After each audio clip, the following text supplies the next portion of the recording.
One of the things that I'm proud of is I think it was the first active athlete podcast was JJ Redick. He and I had come up with that together when I was at Yahoo and offered him, we were starting a new site at Yahoo called The Vertical. I first asked him about writing some stories and he said, nah, it's going to feel like I'm in high school again and I got homework due. I don't want that hanging over me. And I said, what about podcast? And he said, that's interesting. And he thought about it and he said, okay, I'll do it. And I remember his first podcast was with Steve Nash. He was better at it than everybody else. We kind of started that together, which was pretty amazing. It wasn't that long ago. I think it's great because there's lots of different perspectives on the game.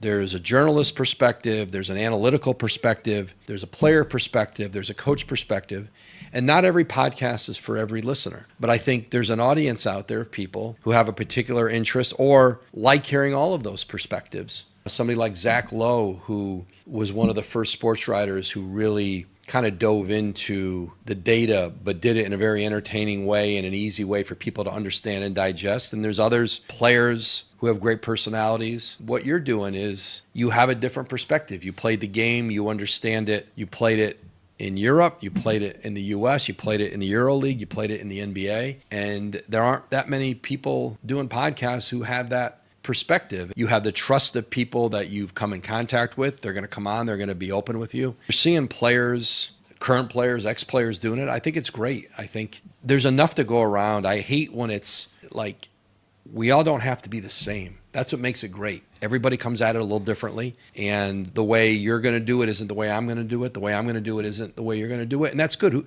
Who would want 30 people out doing basketball podcasts all the same way? I think it's been great for the sport, and I think it's educated and entertained a lot of people.